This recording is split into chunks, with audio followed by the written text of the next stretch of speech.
Dans le Standard & Poor's 1500, donc index américain des 1500 premières entreprises, savez-vous qu'il y a plus de dirigeants s'appelant John que de femmes?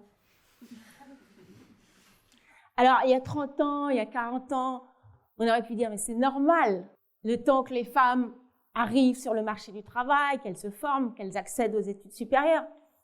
Mais aujourd'hui, il y a plus de matière grise féminine qui sort de l'enseignement supérieur que de matière grise masculine. Très exactement, en Europe, 56% des diplômés de l'enseignement supérieur sont des femmes. Alors ma question c'est, qu'est-ce qui se passe à partir du moment où les femmes arrivent en bloc sur le marché du travail, avec leur cerveau gonflé à bloc aussi, et 10, 15, 20 années plus tard, on ne les retrouve pas à la tête des entreprises. Qu'est-ce qui se passe sur cette route-là? C'est comme si elles embarquaient, et puis les premières années, ça se passe bien, et à un moment donné, il y a des perturbations telles qu'on les perd du radar. À un moment donné, il y a des perturbations telles qu'elles rentrent carrément dans un trou noir. Des perturbations tellement fortes que c'est même pas 10%, 20% de femmes qui passent à la trappe, mais 90% de femmes. Alors on le sait, on connaît les causes. Glass Ceiling, 1970, fin 1970, ça fait quand même 40 ans. Et les hommes aujourd'hui disent, les dirigeants d'entreprise disent, mais on aimerait bien nommer des dirigeants d'entreprise, mais où sont-elles?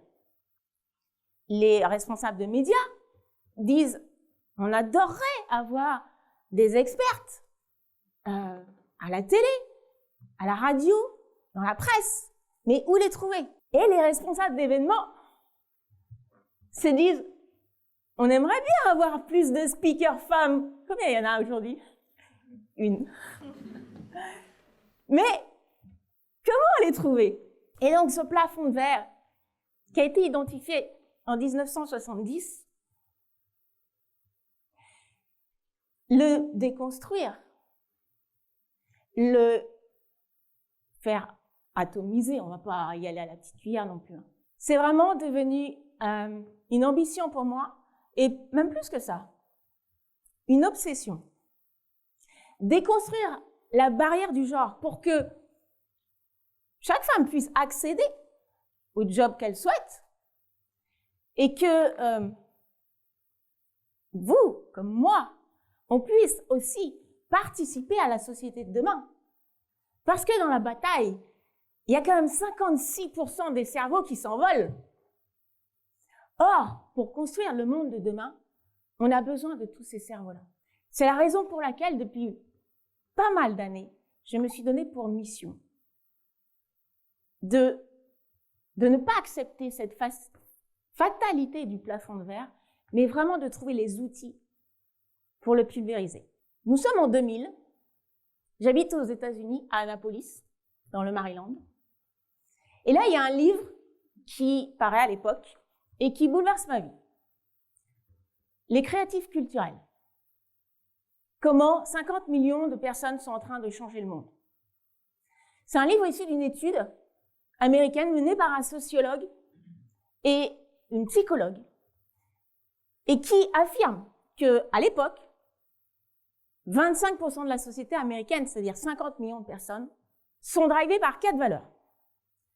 La valeur écologique, la valeur sociétale, la valeur de développement personnel, développement de soi, et la valeur féminine, dans le sens où donner plus de présence et d'importance aux femmes dans la société.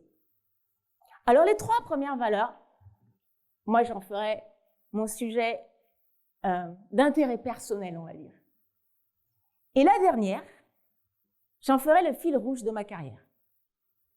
Et au cours de mon chemin, j'ai trouvé 3 pierres pour exploser ce plafond de verre et promouvoir la mixité. Ce sont 3 pierres qui, mises ensemble, ont une puissance diabolique. Donc nous sommes aux États. Je suis aux États-Unis et je rentre en France après plusieurs années passées aux États-Unis et je cherche du travail. Comme vous savez que les petites annonces, ça ne marche pas. J'active quoi? Le réseau. Et je tombe, à l'époque, sur des réseaux féminins. Des réseaux professionnels féminins. Et en fait, je découvre qu'à chaque fois qu'il y a des femmes dans l'histoire, et même encore aujourd'hui, à chaque fois qu'elles sont confrontées à une barrière dans leur carrière, elles créent un réseau. À chaque fois qu'elles sont exclues aussi de réseaux, exclues officiellement dans les statuts, de réseaux du coup masculins, comme le Jockey Club, comme l'Automobile Club de France, comme le Rotary jusqu'en 87, interdit aux femmes dans les statuts. À chaque fois qu'elles sont exclues, elles créent un réseau professionnel féminin pour s'entraider, être solidaires, partager et pouvoir progresser dans leur carrière. Et du coup, à l'époque, j'en recense 200 et j'en ferai un livre en 2007. 10 ans plus tard, je rassemblerai 200 présidentes de réseau pour signer une charte pour pulvériser le plafond de verre. Et en écho personnel, je me rends compte qu'à chaque fois que j'ai fait un bond dans ma carrière, c'est parce que j'ai utilisé un bon réseau. Quand je me suis lancée dans l'entrepreneuriat, j'ai voulu faire cavalier seul. C'est peut-être la plus grosse erreur professionnelle de ma carrière. À partir du moment où j'ai élargi mon réseau et j'ai trouvé par exemple un mentor, j'ai fait un saut quantique. À partir du moment où j'ai trouvé un réseau où ceux qui composaient le réseau faisaient 10 fois mon chiffre d'affaires, j'ai fait un saut quantique. À partir du moment où j'ai trouvé un réseau où 50% de la salle était plus brillant que moi. Toujours rentrer dans une salle où il y a des gens plus brillants, sinon ça ne sert à rien. J'ai fait un saut quantique.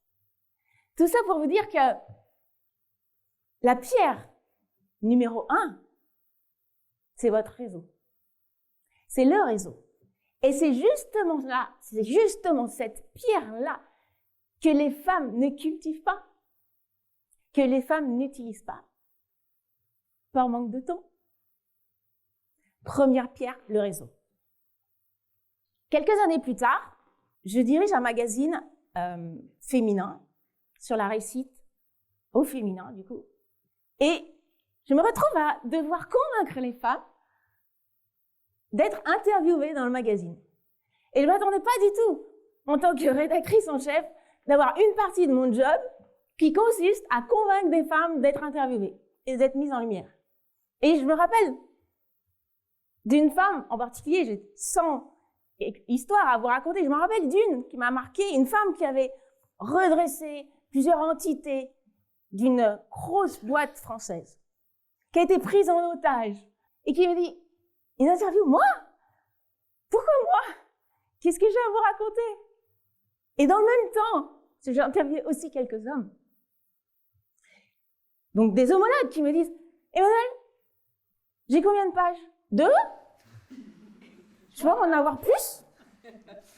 Je me rappelle des femmes qui, en route vers des postes de direction, n'avaient pas de visuel décent. Je dis décent, c'est présentable à faire publier dans le magazine. Et en parallèle, leurs homologues masculins qui me disaient « Oui, vous voulez quoi? En pied, en 3/4, en portrait ?» Et moi, ça faisait écho aussi à mon histoire personnelle parce que je suis une grande timide à l'origine. Et j'ai passé toute ma scolarité à ramasser des crayons imaginaires tombés sur le sol dès que le prof demandait si quelqu'un voulait passer au tableau. En fait, j'avais plus peur de la peur du jugement Alors que j'étais bonne élève en plus, c'est ça le drame. J'étais bonne, parce que nous, les femmes, on est des super nice girls, hein, très bonnes élèves. Et en fait, la peur du jugement me paralysait à tel point que je n'osais même pas prendre un peu de lumière. Et cette peur du jugement et cette peur d'être en lumière m'a vraiment paralysée tout le long de ma carrière. Et je me rappelle en 2014, quand Challenge m'appelle et me dit, voilà, on vous met dans le prochain challenge la liste des 100 startups où il faut investir en France. Moi? Pourquoi moi? Vous voyez que les réflexes sont tenaces. Deuxième pierre, la visibilité. On ne viendra pas vous chercher. Donc, c'est à vous de vous mettre en valeur, c'est à vous de faire, entre guillemets, votre plan de communication. Et ce leitmotiv-là, que m'ont sorti beaucoup de femmes, vivons heureux, vivons cachés, qui est un peu écho au réseau, ne parle à personne, les deux là, vous les enlevez. Donc la visibilité. Et derrière la visibilité, en tout cas l'invisibilité plutôt, puisque j'ai interviewé 300 femmes qui n'osaient pas se mettre en valeur, derrière ça, à chaque fois que je les interviewais, et je voyais qu'il y avait des réussites brillantes, des résultats incroyables, des parcours remarquables. Et derrière ça, les femmes se cachaient toujours derrière, non mais c'est mon équipe, non mais c'est la conjoncture. J'ai eu beaucoup de chance. Donc derrière la visibilité, il y a une autre pierre à creuser, et celle-là, elle est fondamentale. Si vous voulez vraiment avancer, c'est la confiance en soi.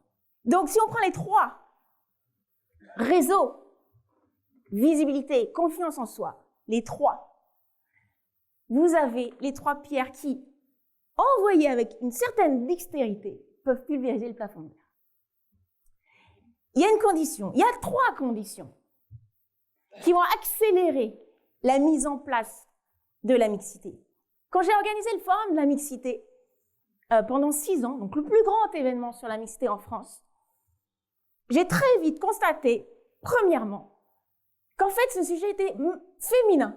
Il n'y avait que les femmes qui s'intéressaient à ce sujet de la mixité. C'est bizarre, mixité, il faut être deux, hein, c'est un peu comme le tango, quoi. Et je me disais, et surtout, les hommes, génération X, donc la mienne, se désintéressaient complètement du sujet.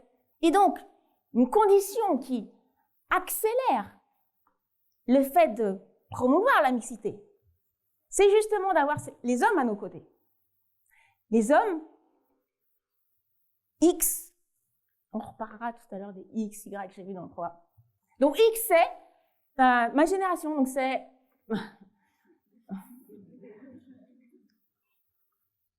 60-80, 1960-1980. Donc avoir les hommes à ses côtés accélère l'agenda de la mixité. Deuxième point, ce que j'ai remarqué aussi dans le forum, on faisait des think tanks, beaucoup de think tanks. Et quand on demandait aux femmes, qu'est-ce qui vous permettrait de choisir un job plutôt qu'un autre? Outre l'intérêt du job. La réponse numéro 2, c'était, est-ce que ce job me permet de concilier vie pro, vie privée, d'avoir, j'aime pas trop, ça fait gnognon, d'avoir une articulation des temps de vie, voilà ce que disent les entreprises. Une articulation des temps de vie. Dans le sens où présentéisme, week-end sacrifié, journée à rallonge, s'il faut ça pour avoir le job, j'en veux pas. Et c'est là où la notion du temps et la façon dont les entreprises vont gérer cette flexibilité au niveau du temps est cruciale. Et si une entreprise aujourd'hui veut faire monter les femmes, si un secteur veut attirer les femmes et qu'il y ait plus de mixité, il faut savoir prendre en compte cette notion du temps. Donc, les hommes, le temps, et troisième point facilitant, accélérateur, la génération Y. Normalement, c'est vous. 80-2000. C'est ça? À peu près, hein? Donc, je me suis rendu compte, au forum de la mixité, dans les think tanks encore, que finalement, cette flexibilité demandée sur le temps, ce refus du présentéisme, par contre, oui, le télétravail, oui, le travail par mission, oui, finalement, ces revendications étaient les mêmes que celle de la génération Y. Ah, intéressant. Donc, ça veut dire que si nous, femmes X, on collabore avec vous, génération Y, XY, mot compte triple au moins, on accélère considérablement le fait de promouvoir la mixité dans l'entreprise, dans la société même. Et là, ça devient intéressant parce que quand on regarde ce qu'avait prédit notre sociologue et notre psychologue américain dans les années 2000 sur l'écologie, sur la valeur sociétale, oui, sur le développement personnel à fond, sur la présence des femmes, on a eu les chiffres, je ne vais pas les rappeler, mais j'en ai d'autres. Dans la dernière étude du Fortune 500,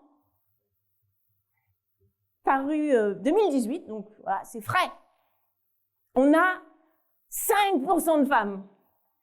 Qui dit mieux? Chute de 25% par rapport à l'année précédente. Donc, si on veut faire accélérer l'agenda de la mixité, et si moi je veux le voir de mon vivant, je vous propose un pacte, faisons alliance. Vous, les Y, moi les X, et avançons ensemble pour pulvériser le plafond de verre. Merci.